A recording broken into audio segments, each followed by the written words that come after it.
Are you cool if we hop into things? Yeah, absolutely. All right, sweet. So I kind of split things up into the book and PayPal Mafia, that kind of stuff. I'm pretty familiar and have some solid quotes from 0 to 1 to work with. And then split it up from that into like personal and creative, Cool. all things writing. Yeah. So I want to ask, read a quote that I think my friend sent me the other day. Of the 6 people who started PayPal, 4 had built bombs in high school. Why was PayPal so weird, and why were they all like such crazy hackers? Okay. Let's unpack this one. We're starting with the easy stuff. I think that quote is from Peter's book, 0 to 1.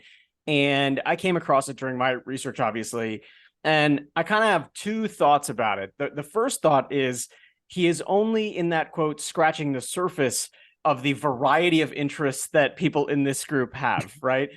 So the more you dig into the story, the wackier certain things get. I'll give you an example. This was not in the book, so this is not in my book, The Founders. It's just something I heard, but like it made the cutting room floor, but I thought it was really funny. So there's this engineer, David Gausebek, who told me that one of the things they used to do during the early days of PayPal is they like, so it's late at night, like it's like 1 or 2 o'clock in the morning, and the back of their office was this kind of parking area, and there were brick walls on like 2 sides or 3 sides or something.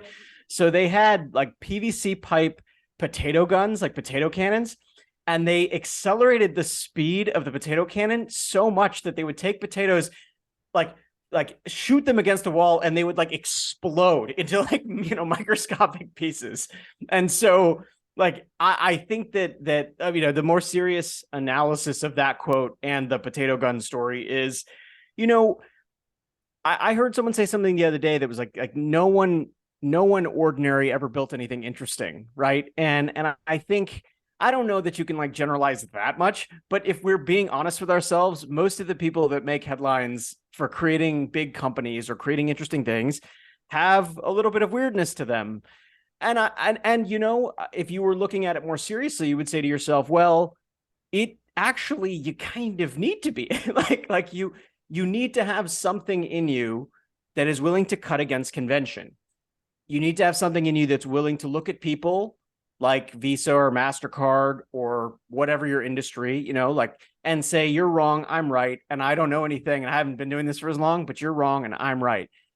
And so if you tap into what he's saying, there's a kind of anarchist quality to, not in a good way, not a bad way, to startup founders. And we here's what happens though. We only see the downsides of that, like, because the downsides are written about, and they're written about, I think, disproportionately. But you don't see the kind of curious like things that make these people tick. And then those very same things are the things that lead to startup creation and success. And I'm doing like a bad job of describing it, but the idea of someone like knowing how to make a bomb, it's unlikely that these people actually ever really made bomb. Like, they'd be in prison, right? I mean, this is like but the idea of you being a little bit set apart from the rest of society, a little bit willing to cut against convention, I found that over and over again, and not just in the 6 people, but in like several hundred people, right? 100%. Whether Yeah, so that I think there's some truth to what he's saying. The other thing is, like attracts like. So if the people who created the company originally have these kinds of off the wall passions and interests, they're not going to select against that. So when you're interviewing, you're also looking for people who have something interesting to say, or who have some habit or hobby or passion or something that is unique to them, that's unique and sets them apart from other people. Like attracts like. So you have this thing of like, maybe great startup founders are the people who like have this weird quality because it allows them to say that the world is wrong and they are right. And then they attract other people like that and build startups. Yeah, I write content for startups and VC firms, and I just fell in love with it as soon as I got in the industry. Like, everyone is just weird, and proud. And I start every newsletter with "Sup nerds," because everyone that I know in this industry is proud to be a nerd. And so, like, hacking away on some weird bomb that's not weird to me. Like that's, it's weird to a lot of people, but like that's just like something like a nerd would want to do. That's like a hacker kind of nerd thing to do. Like I 3D printed, a model of Edward Snowden to like screw around. Like that's just a weird nerd thing to do. And I love it. And I think, by the way, I think it's also one of the few areas of economic life that celebrates that kind of weirdness. Like it's actually like what we're joking about it, but it's actually one of the only places where I think some of the people, certainly that I've interviewed, that you work with, it's like one of the only places where they could be gainfully and powerfully employed. Like you really wouldn't find these people fitting in, I don't know, at some other more traditional company. It'd be very hard because it just does, the rhythms of normal employment don't really suit some of these individuals. And Silicon Valley has allowed them to, find a place to express their particular weirdness and their talents. And I mean, I think there's sort of pro and con debates about this, but in general, I think that we need more like of people to talk about some of these weird, quirky hobbies and things that they do. It makes the world more interesting. I completely agree. So I studied English in college and was gonna go that route and try to, apply for some like pre-professor kind of thing. And I was just, too out there, too weird. During classes, I was always on my laptop working on side hustles and side projects or on Twitter. It was just like too different.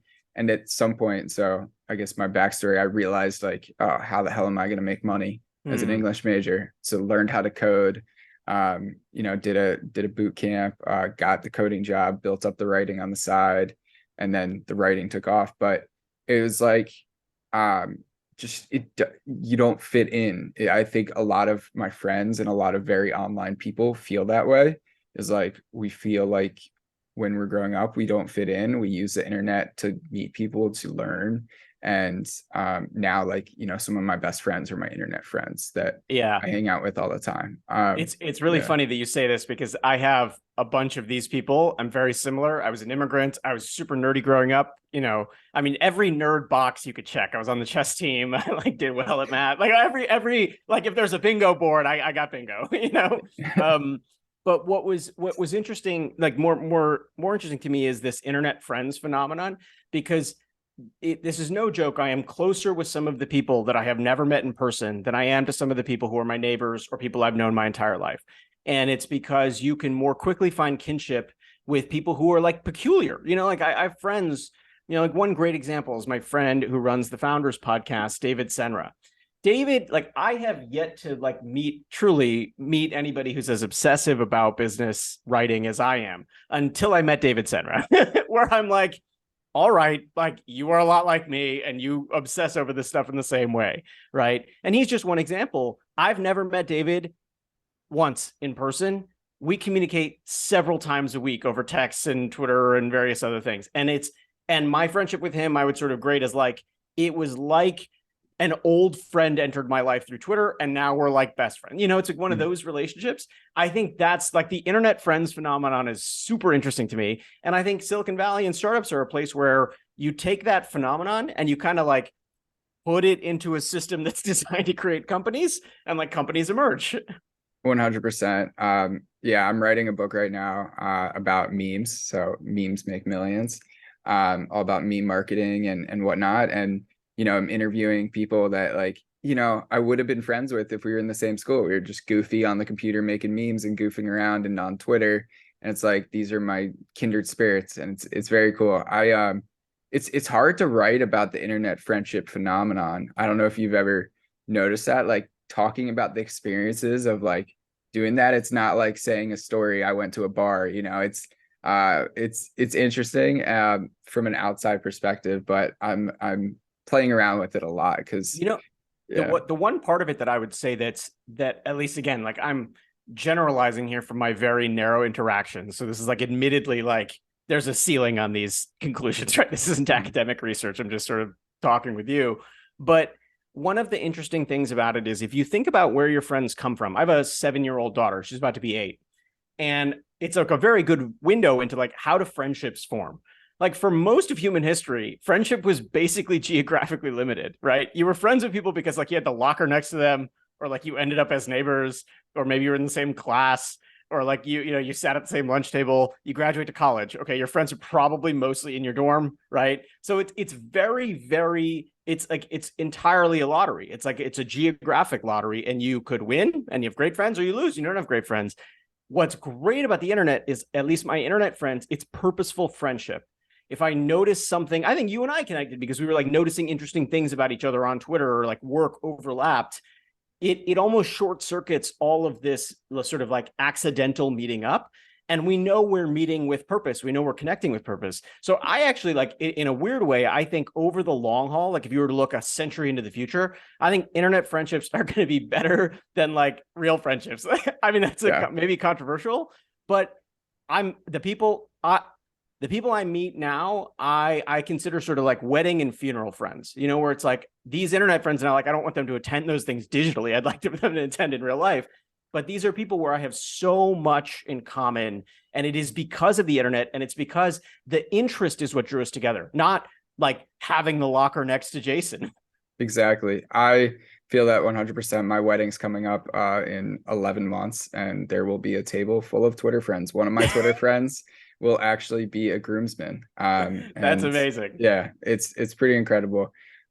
Something I've also found, harkening back to Mafia, is there are different mafias on Twitter. There's the obvious ones like Morning Brew Mafia, where everyone has their coffee cup. There's the Work Week Mafia, everyone has a yellow, whatever. But then there's like also mafias where they're group chats of different creators in the background who are all supporting each other, engagement group chats. Like, there's all sorts of mafias, and something I'm thinking about right now is like, how do I build my mafia, right? And I'm slowly doing that with the newsletter and everything. I'm curious, how did the PayPal Mafia form, and was it obvious for them during the time period that there would be something like a PayPal Mafia? Yeah, so I'll answer the second one because it's easy, which is absolutely not. I shouldn't say absolutely not. I mean, you shouldn't be that definitive, but here's what I would say. If you were looking at where the state of the internet was from 1998 to 2002, when all of these people met, like Peter Thiel, Reid Hoffman, David Sachs, Elon Musk, no one could have said, oh, what's going to happen? They're all going to like get together, build like path beating companies, like make a ton of money, stay in each other's lives in various ways, and underwrite the next generation of Silicon. Like that just would have been ridiculous. No one could have crystal balled that information given what was happening in 1998 to 2002. Here's what I will say, and this is probably one of the lessons that you often, like, I often get asked the question, like, why was there a PayPal Mafia and not like an Uber, or not a Google Mafia, or a Yahoo Mafia or whatever? And a big part of it is that we worked in very close quarters. It was very intense for 4 years, and they emerged successful when so much of the internet in 2002 was like not, the NASDAQ had lost sort of all its value. And you have these people who have taken an internet company public, sold it, and have a success. And then they are the ones that they don't, as one person who I interviewed put it, he said, we didn't have retirement money, but we had down payment money. And so what we were able to do was like continue to build. And then who do you naturally turn to when you're building your next thing? You turn to the people in the cubicle, from the cubicle left, cubicle to the right, and they invested in one another, and that kind of grew. But I would say, here's something really important to remember. It was much more organic than the media often makes it seem. It wasn't like there was like a smoke-filled room, and it wasn't like selecting the Pope. Like, it was more like, I'll give you an example. When I was doing this research, I had like a ton of emails. Like, somebody shared just gigabytes of emails, and I went through very, very meticulously looking at emails. There was an email I found from Reid Hoffman to one of the people that's a part of the PayPal alumni group. And in the email, it's the most extraordinary document. It is a pitch, a 2-paragraph pitch for what became LinkedIn. And this is in 2002. I think it's late 2002. And I looked at it and I was like, my jaw dropped on the floor. I was like, this email is worth, however much money. Like, this, what an extraordinary thing. But that isn't some grand plan. When you read his description for what LinkedIn is, sure, parts of it are spot on, but it's not like anybody could see into the future and be like, oh, that's going to be one of the biggest social networks in the world. It was more trial and error. It was more catch as catch can. And I think that's like, so to answer your second part of your question is, it was not foreseeable that the quote unquote PayPal mafia would become the PayPal mafia. But even though you can't foresee it, what can you learn from it? Number one, like high performance groups are really powerful. Two, there's real value in staying in touch and in contact and working with the same people over and over again. I would say number three, like recognize when concentrations of talent exist and know that like concentrations, you'll bake in those fumes. You'll sort of get something from that you might not have otherwise. I also think the other thing to appreciate is it can be somewhat random. Like the initial group of people who helped to create the company PayPal were alumni from Stanford and alumni from the University of Illinois at Urbana-Champaign. That's because Max Levchin went to University of Illinois and a lot of the engineers followed from there. And because Peter, Ken Howry, and a few others came from Stanford and they recruited friends from Stanford. Why were they able to recruit their friends? Nobody else wanted to work for them. They were a tiny company. They weren't a public company. And they had the virtue of having very good friends who were very smart, and they built a company. So it's not the kind of thing that you can scope out, except to say that like there are people you meet in your life and they're so talented and you're like, I have to find a way to do something with them. And I will say that's the one thing I heard over and over again. Like I remember I interviewed this engineer. His name was Doug Mack. This is a great story, actually. Doug met Elon. And at one point in the early X.com history, X.com, for those who don't know, is the half of PayPal that was Elon's. Elon has this problem. They try to overthrow him at early X.com, and Doug is given a choice. Do you stay with Elon, or do you go with these other people who are now leaving the company? And most of the company leaves. I mean, it's a really extraordinary moment. And Doug told me, he said, I decided to stay. And my natural question, I was like, Doug, why'd you stay? And he said, because I met Elon and I realized this guy would give his last dollar to succeed. Like I just knew it. You could tell. And he had already put in a lot of dollars. And so I believed in him and I was going to stick with him. And I heard story after story like that. When someone had met someone talented, they were like, I am hitching my star to that wagon. So I think there are some principles that are kind of things you can learn from the quote unquote PayPal mafia story. But in general, it's best to think about it as not a planned like 2-decade con on the world. Of course, that makes sense. So how did you get fascinated by the idea and start writing the book? Yeah, it's here. I mean, the story is, and the real way it came about is I had done a book before this one that was about Claude Shannon. And Claude Shannon is this really interesting mathematician and engineer. He's got sort of qualities of Feynman and qualities of Einstein. And he worked at Bell Labs. Bell Labs is another place that in the 20th century it was the Olympic dream team of tech talent. It was unbelievable the things they did. We like you and I are having this conversation because of communications networks that they built, satellites that they built, transistor. I mean, the transistor is basically the reason that we have like any of the tech that we're using right now. I started to think about what are other like clusters, nodes of talent. And the PayPal Mafia is just like one that always came up. And no one had done a book about the creation of PayPal. People had done books sort of about individuals in this group, or like somebody, Ashley Vance had written the Elon biography. Peter had written 0 to 1. Reid Hoffman had written books like Blitz Scaling and The Startup of You. But no one, like I found that no one had really gone back and was like, well, yeah, but you all started at this other company. It's called PayPal. It's still around. What happened there and then? And that's what started. Is it just there wasn't a book about this experience? And to me, it was like college or the military or some formative period in these people's lives. And these people were people that have redefined the technological world. So there's probably something to learn from their first experiences. So that was what started the project, and that's what became the founders. Got you. I bet in a few years, I don't know when, there will be something like that about Mr. Beast and his mafia. 100%. Yeah, it's hard not to. The scale that he's operated at. I think the other thing I love about his story is just how early he started, and that's like a story of compounding, right? Like it's and to think that he was obsessed with YouTube before it was the platform that it was now. That whole story, I don't know as much about it as I should, but the things I've heard, I'm totally blown away by. It's incredible. I started making YouTube videos when I was probably 7 or 8. And wow. Maybe 9, I want to say. I don't know. Sometime around then.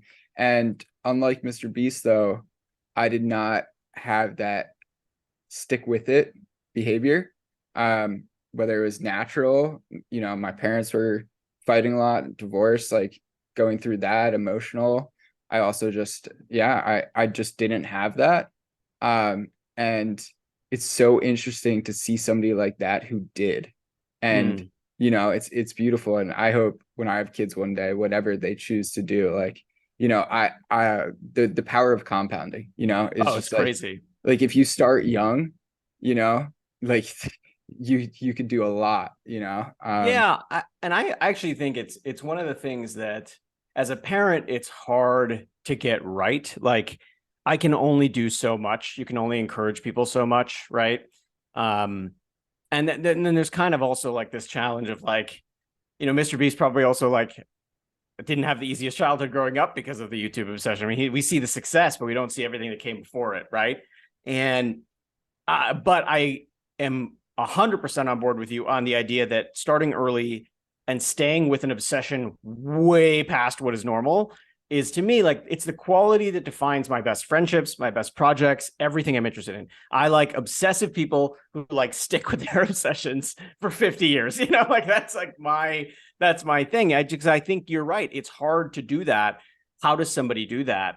Those questions are really interesting to me. 100%. I've been tweeting since I was probably 14, 15. Like Wow. went back, found old tweets about girls, went back, old tweets about school, about Chipotle. Just really funny to be able to see that. And even tweets about like, hopefully I'll be able to, grow business and not have to work in corporate kind of thing. And Right. yeah, it's really cool. And yeah, I hope somebody who's younger and listening to this takes the inspiration and keeps running with it. I'm curious, what was it like sitting down with some of the PayPal Mafia? Like, how did you manage to like get in contact with them? Just like tactical question about that. And then, sitting talking, like what was that like? Yeah, I can answer the questions in order roughly. As you could imagine, like the book took a long time. It took 6 years. And the reason it took 6 years is because it took a long, long, long time to get access to everybody that I needed to talk to. These are very busy people. My call might be sandwiched between like a prime minister and a CEO. Like it's not the easiest thing in the world to get on their calendar. I think there were a couple things going in for me in my favor. One is that I had done books before this one. So they sort of like when you walk in and you hand somebody a book, they know you're not like, this isn't your, you're not in the little leagues. You sort of know what you're doing, right? That was one thing. The second is that the person I started with was Peter Thiel, and he made two intros to a couple of people. And then I tried never to like go back to one of the people that had already made intros and make more intro asks, right? Like I wasn't a burden. And so I just daisy chained like, I mean, hundreds of introductions of different people. And my basic thesis was, this story is 20 years old. It's all sort of water under the bridge at this point. Someone's going to write this. Like you may as well have it be somebody who's a little nerdy and likes computers and likes technology, right? And then I think the other thing is I wasn't there for 5 minutes. I wasn't there for the quick quote. I wasn't there to publish weird headlines. I was there to write a book, like a book of history that's pretty long and well written. And I wanted to sit down and actually talk. And I think that's just not what, it's like sort of not the usual pace of these things. Usually they get somebody who's writing about them and it's like 2 seconds and whatever. But for me, I knew that wasn't going to be sufficient for a book like this. And so tactically, it was just intro to intro. And then I would say a lot of cold emailing too, because the people who are not well known, I would just cold email dozens, I mean, hundreds of people I cold emailed. And you'd be surprised. Like, I mean, I'm sure you found this to be true too. Like, it's amazing what people who will respond, right? And even the busiest people in the world, you can find a way to get to them if the ask is genuine. And I think that's the other part about it is I wasn't there to like make PayPal look like some weird global conspiracy. I was telling the story of how the company was created. And I wanted to give people a chance to share their stories. And then I was going to treat those stories with respect. And so if you communicate that in different ways, like people definitely opened up. And over time, it actually got kind of crazy. Like I would have people say no to me. And then like a year later, they would hear from their friends that like everybody else had talked to me. And they'd be like, all right, I should talk to you, And so Yeah. that became kind of cool. I would say you asked a question about what it was like to sit with them. It was It was great. I mean, it was one of those experiences that I caught these people, I think, at the exact right time in their lives, because they're not, they're not retired. They're still doing things in the world. And so we were able to have really substantive conversations. And at the same time, like, this experience was 20 years in the rearview mirror. So it was okay to talk about it. 100%. Cold email is how I've done everything. Yeah, and So, you have to be really judicious. Like, cold emailing is an art. It's like if you saw the number of drafts I wrote for some emails to the people that I emailed, I mean, it was crazy. I would agonize over every single word. And I know they wouldn't care, but I cared. oh yeah, I'm the same way. I love cold DMs. They changed my life. I actually, yeah, I got in contact with the guy who was the Bad Luck Brian meme. Whoa. Yeah, which is like weird. But need to follow up on that interview. Curious, on your website it says you're a speechwriter as well. Yeah. Um, who do you write speeches? Who do you write speeches for? Is it for you, for others? Oh, it's for others. It's kind of the hustle that it's like the day job hustle, and then the books are the side hustle, right? So I write for politicians, I write for CEOs, I write for university presidents, Hollywood actors, everybody. Like, so an example would be like somebody needs to give a commencement speech, but like if you're a CEO, I mean, your job is not to write a commencement speech. Your job is to like go be a CEO. So you work with somebody like me to get the stories out of you, to tell your story well. Yeah, let's say you're invited to give a wedding toast. I had to do a wedding toast recently, so it's like, okay, like, you're a very busy person. This is not a good use of your time. So you find somebody like me and you work with me. In general, I would say that the goal of a speechwriter is to somewhat be invisible. Like, if I do my job well, nobody knows that it was written by me. They think it was written by the person speaking. Exactly. Same with ghostwriting, Yeah. which nobody knows half of these people's tweets are ghostwriting, Yep. which is crazy. How did you start writing speeches? Was it through like an agency of some sort, or was it just through relationships that you built? Yeah, it was through relationships mostly. I was working in the DC mayor's office, and there was a big speech coming up called like the State of the State. It was like sort of the State of the Union, but for the city. Or, sorry, the State of the City, the state of Washington. And I just put my hand up. Like, it was so clear everybody's like a little too busy. And I was like, listen, like, I kind of know how to do this and I could try it. And I tried that. And then I just kept building from there. And one thing kind of built on the next, built on the next. And then you just sort of, I'm sure you found this, like, your clients kind of tell other people about you, other people find you. And I would say at this point, like, speeches are more limited, a more limited part of what I do. I do a lot of op-eds, and I do a lot of like talking points, or like you need to say something that's quick, or you have like a quarterly update to your employees and I'm writing that. It's that kind of stuff. Speeches are a big, big, long sort of thing. And to be honest, there's not that many that people give anymore anyway.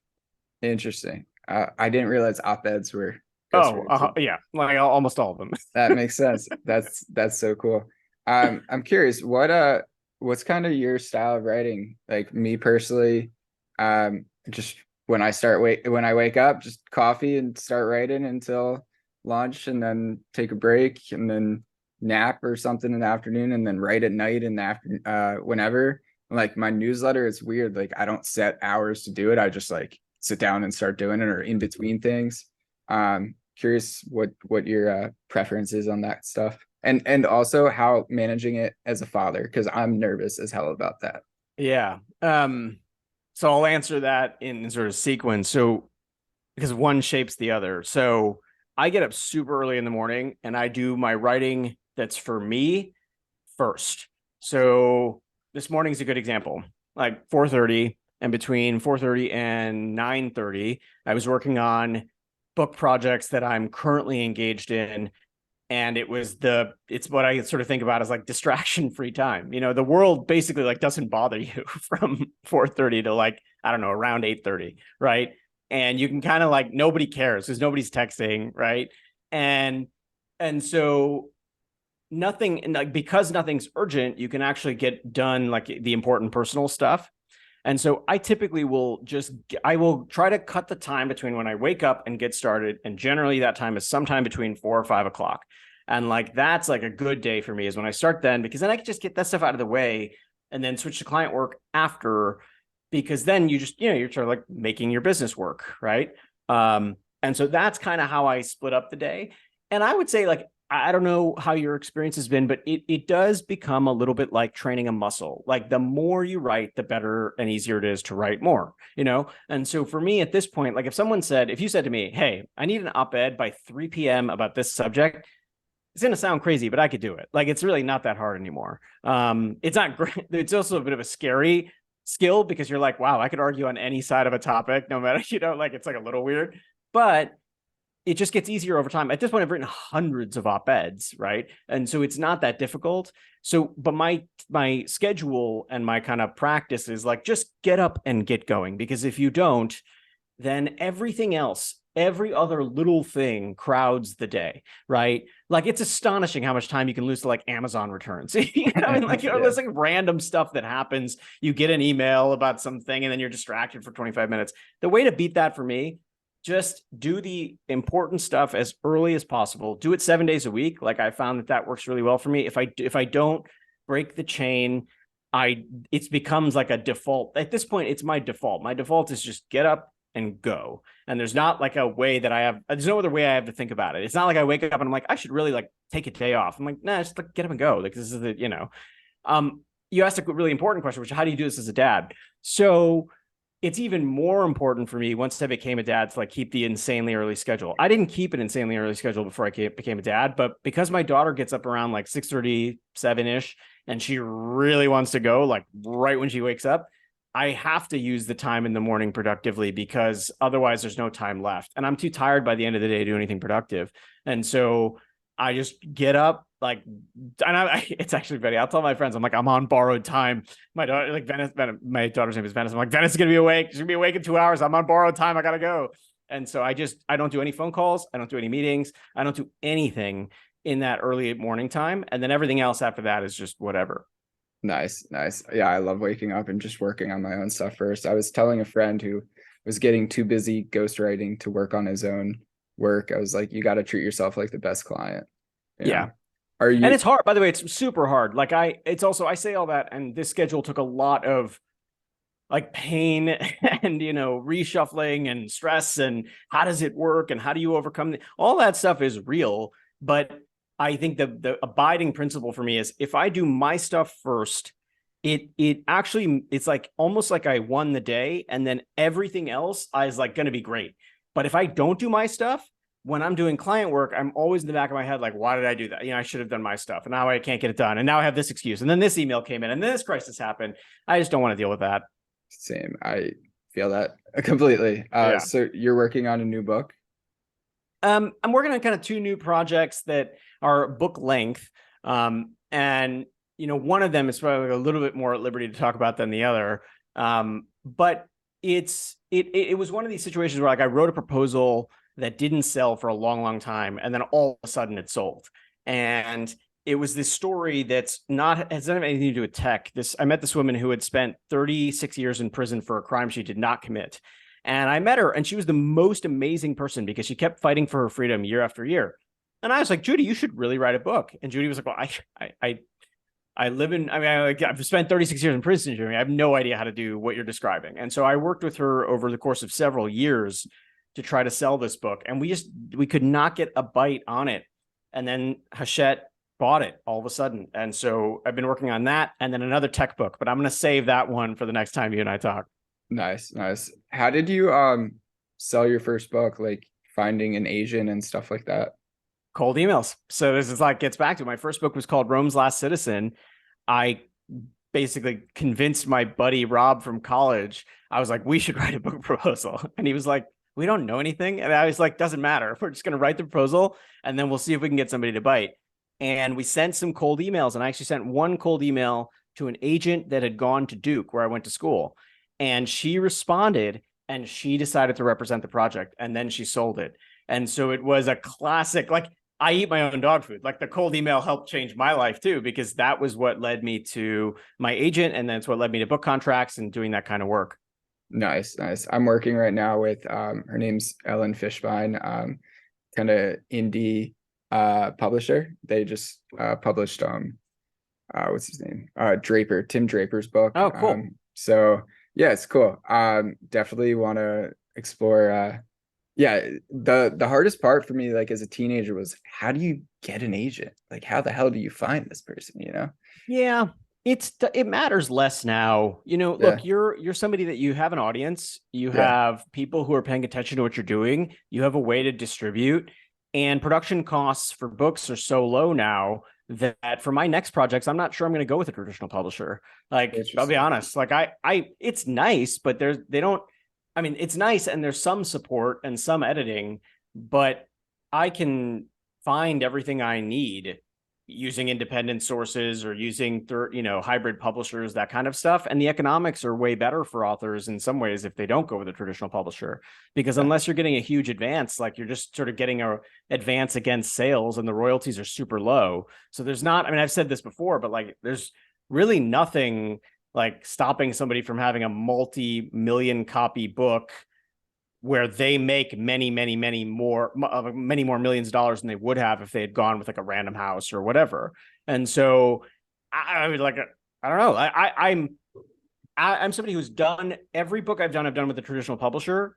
And my next, like the two projects after this one, I'm like, I'm not sure I'm going to do that. Like, I just don't like the royalty split. I don't want to lose 85% of my sales to some publisher. got you. Yeah, I'm quite happy I'm going with her. But there's like that side of me, where it's like, oh, I want the prestige of that, but I'm quite happy with how things going. I think you'd be surprised how much it doesn't make a difference. Yeah, it's probably one of those Like things where you think it feels good and then you get it and you're just like, ah, okay. a book's a book. Can you name the publisher of the last book you read? Probably not, right? Like I couldn't. I'm reading three Uh, books right now for various projects. I couldn't tell you who published them. that I'm not, by the way, I'm not saying like I've had really good relationships with my publishers and they've been good to me and they push my thinking and they've done some great things. But for a certain kind of book, what I don't want to happen is I don't want somebody who says, I have this great idea and they send out a bunch of letters to agents and agents send back a bunch of rejections. And then that person is like, no, I'm good. I'm not going to do it. I would hope that that person says, in today's economy, I don't need an agent. I can go do anything I want because there are all of these other publishing options, like what you're doing. Like, exactly.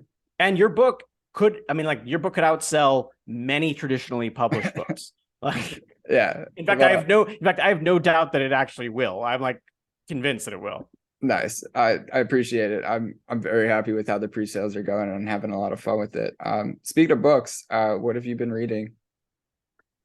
Let's see, what have I been reading? It's sort of like a movable feast at the moment because I'm like looking over to see what I'm reading. I have this book because I'm writing a book about somebody who spent time in prison. I'm reading my friend Chris Wilson wrote this great book called The Master Plan. Chris was incarcerated when he was 16. He was granted his freedom in his 30s. He's an amazing story. He's like a huge artist now and he's built businesses and he's super successful, but nobody could have predicted that for his life when he started. And he wrote a book about it called The Master Plan, and it's insanely good. And then I'm reading this memoir called Educated, which is like a pretty famous memoir. And it's because I've never actually I've never written like a memoir before. So I want to find like what is great memoir. Let's like figure out how to use those tools. This is going to sound funny. I read very my like utilitarian reader. I'm like somebody who needs to read with a purpose. It's weird. Once I started writing, I have a tough time just enjoying a book, right?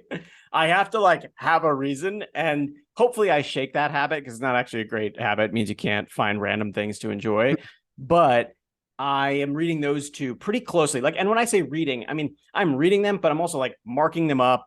I'm like flipping things around. I'm like studying where things are on the page. I'm like taking mental notes. So it's more like reading in order to write a book as opposed to reading just for pleasure's sake.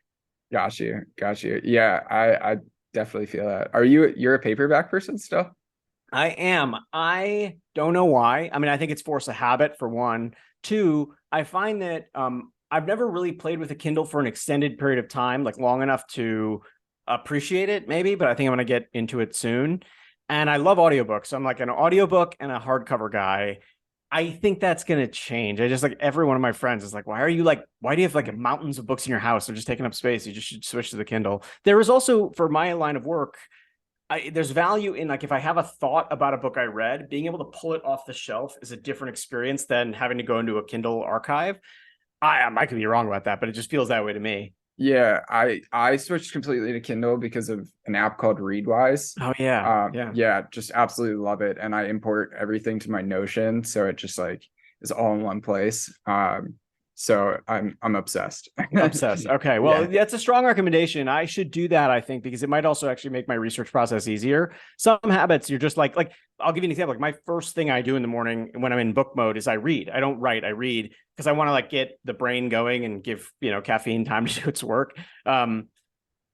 I that's such a like a it's so instinctive for me to like wake up, grab book, go sit, read. It's like it's like brushing your teeth. It's just like I don't even know how to be any other way. And so I think I'd have to change that if I were doing the Kindle, and I would want to make sure that I wasn't like reading on my phone on the Kindle app because then I would just like bounce all over and go into text and stuff. Oh, 100%. I have the old Kindle where like Oh can't even really go on the internet too much. yeah, Just keep I only like I don't bring my phone in bed anymore and or in the bedroom and just have the Kindle there. So it's like no distractions. It's my peaceful time. that's Um, great. Well, you yeah. sold me. I'm gonna get a Kindle after we hang up. I'm gonna get one and play Yeah, around with it. nice. I definitely recommend it. Yeah, it's wonderful. That really covered all like the major questions I had. This was a lot of fun.